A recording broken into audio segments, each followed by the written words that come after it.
Hello guys, welcome to my channel Alokesh Tandra. তো দেখো, আজকে আমাদের বাড়িতে সরস্বতী পুজো। যদিও তোমরা কিন্তু ভিডিওটা পরে পাবে, কারণ আমি পরে এডিট করেছি। তো এই যে আমার বাড়ির সরস্বতী মা, আমি প্রথম শ্বশুর বাড়িতে নিজের হাতে সরস্বতী পুজো করছি। আর দেখো, আমি একটা ইয়েলো কালারের শাড়ি পরেছি, দেখে দেখো এবং আমাকে কেমন লাগছে অবশ্যই কমেন্ট করবে। এবার তোমাদেরকে দেখিয়ে দিই আমার বাড়ির যে সরস্বতী মা, তার মুখটা দেখো, কি মিষ্টি মুখটা আমি নিজে পছন্দ করে নিয়ে এসেছি। আর মায়ের জন্য আমি এই যৎসামান্য আয়োজন করেছি। তো মা যদি চায় তাহলে পরের বছর নিশ্চয়ই আরও বড় করে আমি আয়োজন করতে পারবো, সবই মায়ের ইচ্ছা।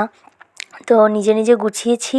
এবার তোমাদের দাদাকে আমি বলছি, একটু দেখো সব কিছু ঠিকঠাক আছে কি না।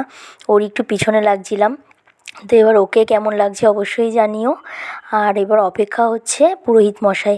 তো নিচে গেছিলাম বিভাসদাকে আনতে। বিভাসদা হচ্ছে আমাদের বাড়িতে, আমার বিয়ে হওয়ার পর থেকে বিভাসদা পুজো করে। এর আগে বিভাসদার বাবা কাকু আমাদের বাড়িতে পুজো করতো। বিভাসদা খুব সুন্দর পুজো করে, আমার তো ভীষণ পছন্দ বিভাসদার পুজো। তো নিচে থেকে তোমাদের দাদা এই ক্লিপটা নিয়েছে। তো বিভাসদা চলে এসছে ওই 10:30 নাগাদ। সকাল আমাদের বাড়িতে পুজো শুরু হয়েছিল, 11টার মধ্যে পুজো কমপ্লিট। তো জানোই সবাই, পুজোর দিন তো পুরোহিত মশাইদের ভীষণ তাড়া থাকে, আর সব জায়গায় পুজো ধরা থাকে। তার মধ্যে দিয়েও বিভাসদা খুব সুন্দর পুজো করে। তো সেই কারণে আমরা সবসময় বিভাসদাকেই আমাদের বাড়িতে বাধা ধরা পুজোর জন্য ডাকি। তো এবার পুজো শুরু হবে, সবাই অঞ্জলি দিতে এসেছিল। তো দেখো, পুজো শুরু হয়ে গেছে।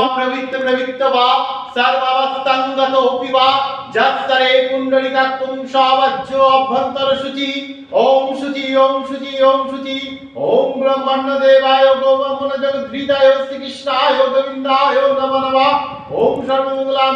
এবার পুজোর পর আমাদের নাম গোত্র এবং অঞ্জলি দেওয়া শুরু হয়ে গেছে। তো অনেকেই এসেছিলো, আমার ভাইয়ের বন্ধুবান্ধব, পাড়ার কিছু বাচ্চা, সবাই অঞ্জলি দিয়েছে আমাদের বাড়িতে। এরপর আমি প্রসাদ সবাইকে দেওয়ার জন্য সাজাচ্ছিলাম। তো খুব সুন্দরভাবেই ছোটোর মধ্যে পুজোটা কেটেছে। অনেকেই এসেছিলো, সবাইকেই বেশ প্রসাদ দিতে পেরেছি। তারপর আমরা দুজন মিলে একটু ফটোশ্যুট করছিলাম। বিয়ের পর এটা আমাদের প্রথম সরস্বতী পুজো। বিয়ের আগে তো প্রচুর ঘুরেছি লুকিয়ে চুরিয়ে, কিন্তু বিয়ের পর এই প্রথম একসাথে অঞ্জলি দেওয়া। তারপর চলে গেছিলাম আমরা আমার ভাইয়ের স্কুলে, যেহেতু আমাদের বাড়ির পাশেই স্কুল, ওখানে খুব সুন্দর সেলফি জোন করেছিল ফটোশ্যুট করার জন্য। তো এই স্কুলে তোমাদের দাদাও পড়তো।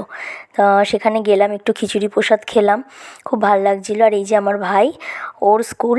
তো ভাইয়ের স্কুলে আমি মাঝে মাঝেই যাই ভাই কেমন পড়াশোনা করছে জানার জন্য। ওর স্কুলের স্যার ম্যাডামরা ভীষণ ভালো। তো জানিও ভাইকেও কীরকম লাগছে, আর কেমন লাগলো আজকের ভিডিওটা অবশ্যই লাইক শেয়ার কমেন্ট করো, আর জানিও। থ্যাংক ইউ, দেখা হবে পরের ভিডিওতে।